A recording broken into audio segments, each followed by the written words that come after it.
vamos lá. Uma das observações já importantes desde o início é que essas obrigações a serem cumpridas, de fazer ou não fazer, elas decorrerão tanto de obrigações contratuais como não contratuais, por exemplo, atos ilícitos. Então esse capítulo que começa no 536, aliás, é um capítulo bem pequeno, ele faz referência a qualquer obrigação de fazer ou não fazer, quer tenha por origem um descumprimento de uma obrigação contratual, quer não tenha nenhuma relação contratual, seja, por exemplo, uma responsabilidade decorrente de um ato ilícito. Bom, é óbvio que quando a gente fala em cumprimento de sentença de obrigação de fazer ou não fazer, é razoável imaginar que a pretensão imediata do credor seja ter o fazer ou não fazer ele próprio, ou seja, o próprio ato que se espera ou a própria abstenção que se espera.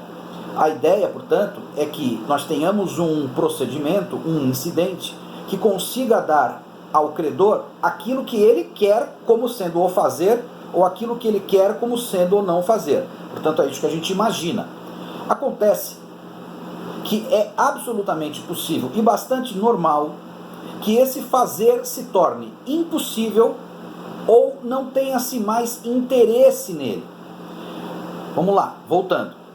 Quando alguém ingressa com um cumprimento de sentença de obrigação de fazer, parece evidente que o que ele deseja, em primeiro lugar, é ter o ato, que é o fazer, ou ter a abstenção, que é o não fazer.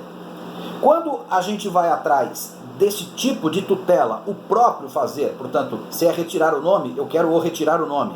Se é demolir o muro, eu quero o demolir o muro. A gente chama esse tipo de tutela específica, portanto, a própria tutela pretendida. Acontece que, às vezes, é impossível obtê-la, ou é desinteressante obtê-la. Imagine, por exemplo, o fazer de um cantor de ópera no casamento. Ele não foi no casamento, não tem mais como fazer, não há mais o que fazer, porque o casamento já foi.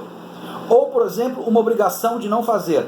Não desvendar o segredo da fórmula da Coca-Cola. E o cara desvenda e ele revela o valor, a fórmula da Coca-Cola.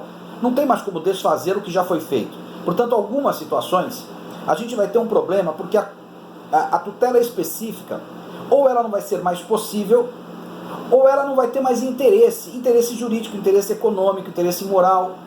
E então surge uma outra tutela, chamada de tutela substitutiva. Ou seja, já que eu sou credor, e isso, portanto, é importante, e eu não tenho como mais obter o fazer ou não fazer, a lei me dá a possibilidade de substituir esse ato específico por alguma outra coisa. O que seriam essas outras coisas? Há, na verdade, uns degraus a serem cumpridos.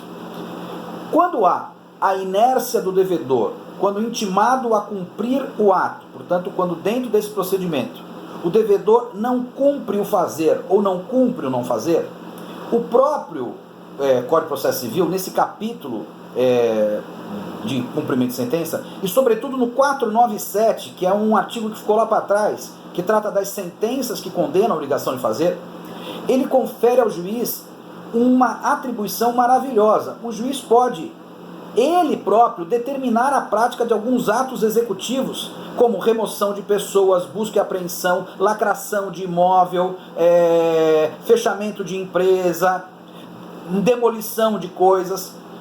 Portanto, o juiz pode, ele tomar algumas providências diante da inércia do devedor, que são substitutivas daquela tutela específica que o devedor teria que tomar. Imagine, portanto, uma ação que condena a fazenda a dar remédio. A fazenda não dá o remédio, o juiz pode determinar que o oficial de justiça vá no hospital e busque o remédio no armário do hospital. Ele pode dar ao oficial de justiça essa chance de buscar e apreender o medicamento dentro do armário. Portanto, a gente vê que o cumprimento de sentença de obrigação de fazer, ele dá ao juiz muitos instrumentos na busca de se obter a tutela específica, ainda que não voluntariamente, pelo menos de modo forçado. Essas medidas executivas, portanto, estão dentro das possibilidades de atuação do magistrado no cumprimento de fazer. Tá bom? Voltamos.